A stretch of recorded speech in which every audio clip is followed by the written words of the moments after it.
ఆత్మబంధువులందరికీ నా యొక్క ఆత్మ ప్రణామాలు. ఇంత గొప్ప ధ్యాన జ్ఞాన మార్గాన్ని మనకు అందించిన మహాత్ములైన బ్రహ్మర్షి పితామహ పత్రిజీ దంపతులకు, నాకు జ్ఞానాన్ని అందించిన బ్రహ్మర్షి తటవర్తి వీర రాఘవగారి దంపతులకు ఆత్మ ప్రణామాలు తెలుపుకుంటూ ఈరోజు కార్యక్రమాన్ని మనం మొదలు పెట్టుకుందాం. మాస్టర్స్, మనం ప్రశ్న జవాబుల గురించి తెలుసుకుంటున్నాం. ఈరోజు 31వ ప్రశ్న, ధ్యానం మరియు ఏకాగ్రత మధ్య తేడా ఏమిటి? ఏకాగ్రత అంటే మనసును ఒక విషయంపై నిలిపివేయడం. ఉదాహరణకు, విద్యార్థి పుస్తకం చదవడం, డ్రైవరు రోడ్డు మీద దృష్టి పెట్టడం. ధ్యానం అంటే మనసును లోపలికి తిప్పి తన అసలు స్వరూపాన్ని తెలుసుకునే ప్రక్రియ. ఏకాగ్రత సాధనమైతే ధ్యానం సాధ్య స్థితి. ఏకాగ్రతతో మనసు ఒక చోట నిలుస్తుంది. ధ్యానంతో మనసు ప్రశాంతమయ్యి ఆత్మస్వరూపాన్ని అనుభవిస్తుంది. ధ్యానం చేయడానికి గురువు అవసరమా? ఎందుకు? గురువు అంటే కేవలం బోధించే వ్యక్తి కాదు, మనలో ఉన్న అజ్ఞాన చీకటిని తొలగించి జ్ఞాన వెలుగు చూపించేవాడు.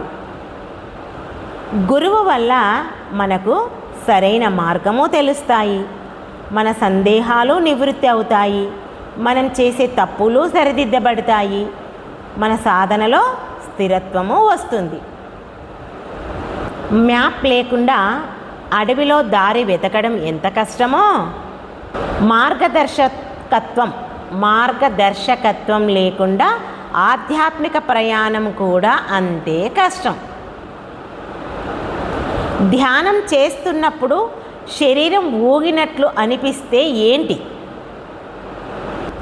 కొంతమందికి ధ్యానం చేసే సమయంలో శరీరం స్వల్పంగా ఊగుతున్నట్లు అనిపించవచ్చు. దీనికి కారణాలు శరీరం రిలాక్స్ కావడం, నరాల వ్యవస్థలో మార్పులు కలగడం, లోతైన విశ్రాంతి. దీనిని ప్రత్యేక అనుభవంగా భావించి పట్టించుకోవాల్సిన అవసరం లేదు. ధ్యాన లక్ష్యం ఊగడం కాదు, అంతర్ముఖత చెందడం.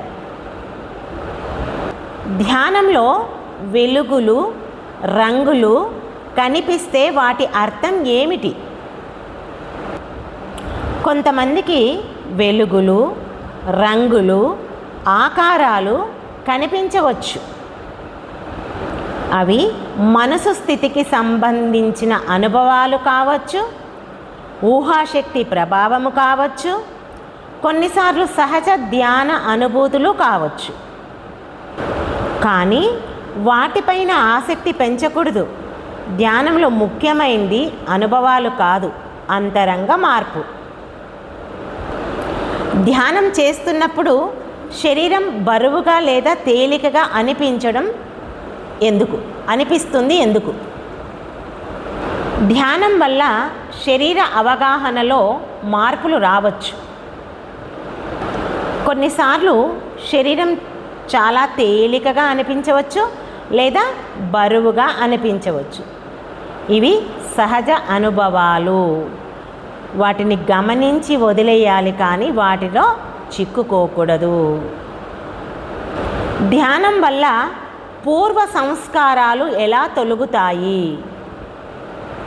సంస్కారాలు అంటే మనలో నిలిచిపోయిన పాత ముద్రలు. ధ్యానం వల్ల మన ఆలోచనలు స్పష్టంగా కనిపిస్తాయి. చెడు అలవాట్లు గుర్తుకు వస్తాయి. అవగాహన పెరుగుతుంది. క్రమంగా వాటి ప్రభావం తగ్గుతుంది. చీకటిని తొలగించడానికి వెలుగు వచ్చినట్లే జ్ఞానము మరియు ధ్యానము వల్ల సంస్కారాలు కరుగుతాయి.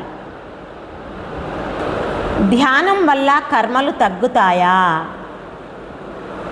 ధ్యానం చేసిన వెంటనే కర్మలు మాయమవ్వవు, కానీ కర్మలను భరించే శక్తి పెరుగుతుంది.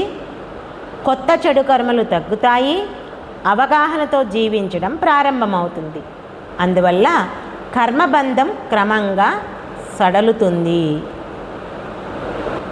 ఓకే మాస్టర్స్, ఈ అవకాశం నాకు ఇచ్చినందుకు మీ అందరికీ నా యొక్క కృతజ్ఞతలు. Thank you.